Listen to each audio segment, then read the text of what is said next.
തനിക്ക് എന്തെങ്കിലും വിധത്തിൽ ഉപദേശം നൽകി എൻ്റെ വിഷയാസക്തി മാറ്റി എനിക്ക് മോക്ഷം നൽകണം എന്ന് അമ്മ പ്രാർത്ഥിച്ചതനുസരിച്ച് അമ്മക്ക് മകൻ നൽകുന്ന ഉപദേശം, ഭഗവാൻ നൽകുന്ന ഉപദേശമാണ് കാപിലേയോപാഖ്യാനം എന്ന് പറയുന്നത്. സാഖ്യയോഗമാണ് ഭഗവാൻ അധികവും വർണ്ണിക്കുന്നത്.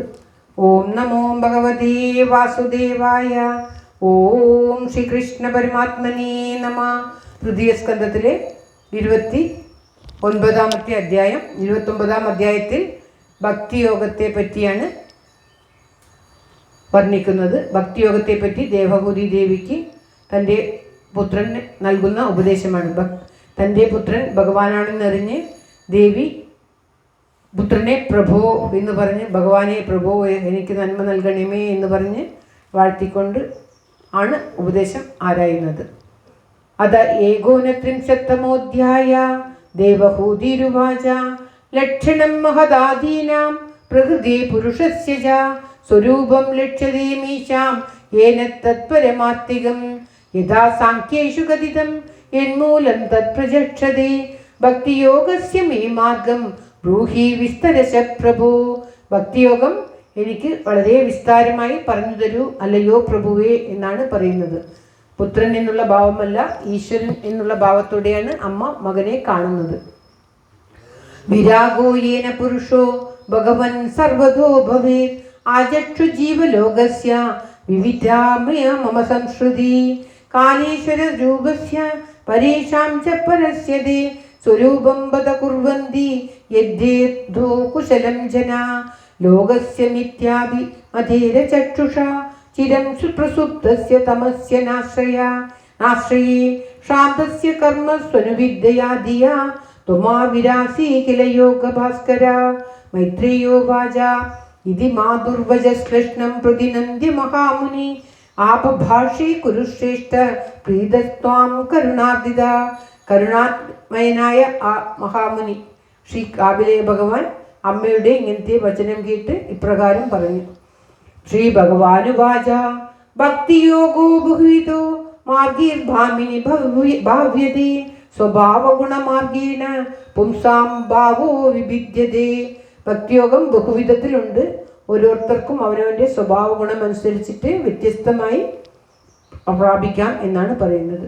അഭിസന്ധായ യോ ഹിംസാം ദമ്പം മാത്സര്യമേവ വാ സംരംഭി ഭിന്യ ദൃഗ്ഭാവം മയി കുര്യാസ താമസാ വിഷയാനഭിസന്ധായ യശ ഐശ്വര്യമേവ വാ അർച്ചാദാവർച്ചയോ മാം പൃഥഗ്ഭാവസ്സ രാജസ. താമസ ഗുണമുള്ളവർക്ക് ഒരുമാതിരി, രാജസ ഗുണമുള്ളവർക്ക് ഒരുമാതിരി, സാത്വിക ഗുണമുള്ളവർക്ക് വേറൊരു മാതിരി എന്നാണ് ഭഗവാൻ പറയുന്നത്. കർമ്മനിർഹാരമുദ്ദിശ്യ പരസ്മിൻ വാ തദർപ്പണം യജേത് യഷ്ടവ്യമിതി വാ പൃഥഗ്ഭാവസ്സ സാത്വിക മദ്ഗുണശ്രുതി മാത്രേണ മയി സർവഗുഹാശയേ മനോഗതിരവിച്ഛിന്ന യഥാ ഗംഗാംബസോംബുധോ ലക്ഷണം ഭക്തിയോഗസ്യ നിർഗുണസ്യ ഹൃദാഹൃദം അഹേതുക്യ വ്യവഹിത യാ ഭക്തി പുരുഷോത്തമേ സാലോക്യ സാഷ്ട സാമീപ്യ സാരൂപ്യക്യത്വമഭ്യുത ദീയമാനം ന ഗൃഹ്ണന്തി വിനാമത്സേവനം ജന. സാലോക്യം, സാക്ഷി, സാമീപ്യം, സാരൂപ്യം എന്നിങ്ങനെ 4 വിധത്തിൽ ഭഗവാനെ പ്രാപിക്കാം എന്നാണ് പറയുന്നത്. സയേവ ഭക്തിയോഗസ്യ ആത്യന്തിക ഉദാഹൃത ഏനാദിവ്രജ്യ ത്രിഗുണം മദ്ഭാവോയോപപദ്യതേ നിഷേവിതേന നിമിത്തേന സ്വധർമ്മേണ മഹീയസ ക്രിയായോഗേന ശസ്തേന നാദിഹിംസേന നിത്യശ മധ്യഷ്ണദർശന സ്പർശ പൂജാ സ്തുത്യ വിബന്ധനെ ബോധേഷു മദ്ഭാവനയാ സത്വേന സംഗമേന ച മഹതാം ബഹുമാനേന ദീനാനാമനുകമ്പയാ മൈത്ര്യാ ചൈവാത്മതുല്യേഷു യമേന നിയമേന ച.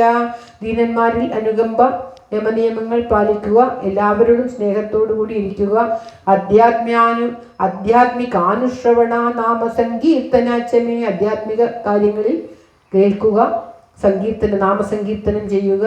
ആർജവേനാരി സംഗേന നിരഹംക്രിയാ തഥാ മദ്ധർമ്മണോ ഗുണൈരേതേ പരിസംശുദ്ധ ആശയ പുരുഷസ്യാഞ്ജസാഭ്യേതി സുതമാത്ര ഗുണം ഹിമാം യഥാ വാദരഥോ ഘ്രാണം ആവൃത്തെ ഗന്ധമാശയാ ഏവം യോഗരഥം ചേത ആത്മാനം അവികാരിയത് അഹം സർവേഷു ഭൂതേഷു ഭൂതാത്മാവസ്ഥിതസ്തഥാ തമവജ്ഞായ മാം മർത്യ കുരുതേച്ഛ വിഡംബനം യോ മാം സർവേഷു ഭൂതേഷു സന്തമാത്മാനമീശ്വരം ഹിത്വാച്ഛം ഭജതേ മൗഢ്യാത് ഭസ്മന്യേവ ജുഹോതി സ ദിശതപരകായീ മാം മാനിനോ ഭിന്നദർശിന ഭൂതേഷു ബദ്ധവൈരസ്യ ന മനഃശാന്തുമിച്ഛതി. ആരോടും ഒരു വൈര്യവും ഉണ്ടാവരുത്, എല്ലാവരെയും തന്നെ പോലെ തന്നെ കാണണം എന്നൊക്കെയാണ് ഭഗവാൻ പറയുന്നത്. അഹമുച്ചാവചേ ദ്രവ്യേ ക്രിയായോൽപന്നനോ യാനകേ നൈവ തുഷ്യേ ചിദോർച്ചായാം ഭൂതഗ്രാമാവമാനിന. ഓം ശ്രീകൃഷ്ണായ നമഃ. അർച്ചതാവർച്ചയേത്താവത് ഈശ്വരം മാം സ്വകർമ്മകൃത് യാവന്ന വേദസം സ്വകൃതി സർവഭൂതീശ്വസ്ഥിതം ആത്മനശ്ച പരസ്യാഭി യത്കരോത്യന്തരോധരം തസ്യ ഭിന്നദശോ മൃത്യുർവിദദേ ഭയമുൽബണം. അധമാം സർവഭൂതേഷു ഭൂതാനാം കൃതാലയം അർഹയേത് ദാനമാനാഭ്യാം മൈത്ര്യാ ഭിന്നേന ചക്ഷുഷാ.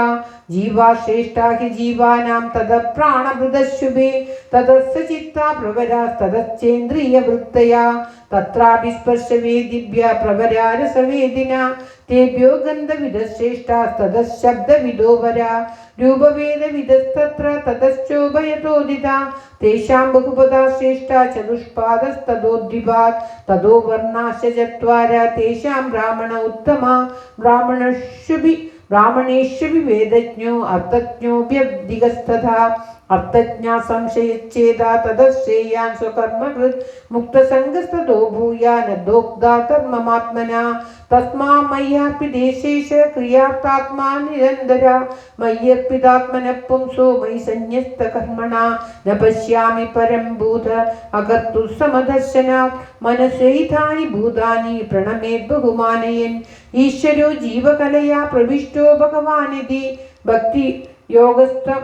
ഭക്തിയോഗശ്ച യോഗശ്ച മയാ മന്യുവത് മാനവ്യുദീരിതാ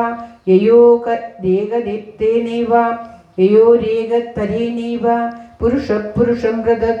ഈശ്വരനെ സ്നേഹിക്കുന്ന ആ മനസ്സ്, ആ ഭഗവാൻ ഭക്തി എപ്പോഴും മനസ്സിലുണ്ടായിരിക്കണം എന്നാണ് പറയുന്നത്.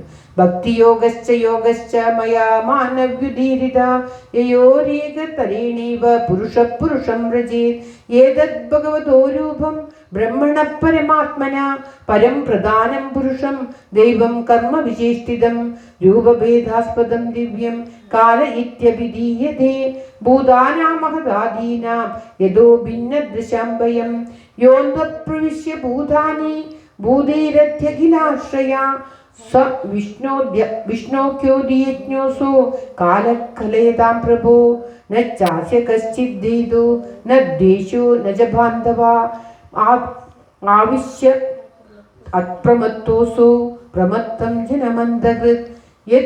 യദ്യാദ്വാദിവാതോയം സൂര്യസ്തപതി തദ്ഭയാത് യദ്ഭയാത് വർഷതി ദേവോ ഭഗണോ ഭാതി യദ്ഭയാത് യദ്വനസ്പതയോ ഭീതാ ലതൗഷധിഭിः സഹ സ്വേ സ്വേ കാലേ ഗൃഹ്ണന്തി പുഷ്പാണി ച ഫലാനി. ഏതൊന്ന് ഭയന്നിട്ടാണോ കാറ്റ് വീശുന്നത്, ഏതൊന്നിനെ ഭയന്നാണോ സൂര്യൻ ഉദിക്കുന്നത്, ഏതൊന്നിനെ ഭയന്നിട്ടാണോ വർഷം യഥാസമയം വർഷിക്കുന്നത്, ഏതൊന്നാണോ എല്ലാറ്റിനെയും നിലനിർത്തുന്നത്, പുഷ്പങ്ങളും ലതകളും ഒക്കെ അല്ല, പള്ളികളിൽ പുഷ്പങ്ങൾ ഉണ്ടാകുന്നതും ഔഷധികൾ ഉണ്ടാകുന്നതും കാലാകാലത്തിൽ എല്ലാം നടക്കുന്നതും ഏതൊന്നിനെ ഭയന്നുകൊണ്ടാണോ ആ ശക്തി, അതാണ് ഭഗവാൻ. അതിനെ സ്മരിക്കുക, ആ ശക്തിയെ പൂജിക്കുക എന്നാണ് പറയുന്നത്. യദ്ഭയാദ്വാദിവാദോയം സൂര്യസ്തപതി യദ്ഭയാത് യദ്ഭയാത് വർഷതി ദേവോ ഭഗണോ ഭാതി യദ്ഭയാത് യദ്വനസ്പതയോ ഭീതാ ലതാ ഔഷധിഭിः സഹ സ്വേ സ്വേ കാലേ ഗൃഹ്ണന്തി പുഷ്പാണി ച ഫലാനി ച ശ്രവന്തി സരിതോ ഭീതാ നോ സർപ്പത്യുദീയതാ അഗ്നിരിന്ദി സഗിരിഭിः ഭൂർണ മജ്ജതി യദ്ഭയാത് നഭോ ദദാതി ശ്വസതാ പദം എന്നിയമാദദാ ലോകം സ്വദേഹം തനുദേ മഹാൻ ശബ്ദഭിരാവൃതം ഗുണാഭിമാനിനോ ദേവ സർഗാദിശ്യസ്യ യദ്ഭയാത് വർത്തന്തേനു യുഗം യേഷാം വശ ഏതച്ചരാചരം സോനന്ദോന്തകരോ കാലോ നാദിരാദികൃതവ്യയാ ജനം ജനേന ജനയൻ മാരനയും മൃത്യുനാന്തകം.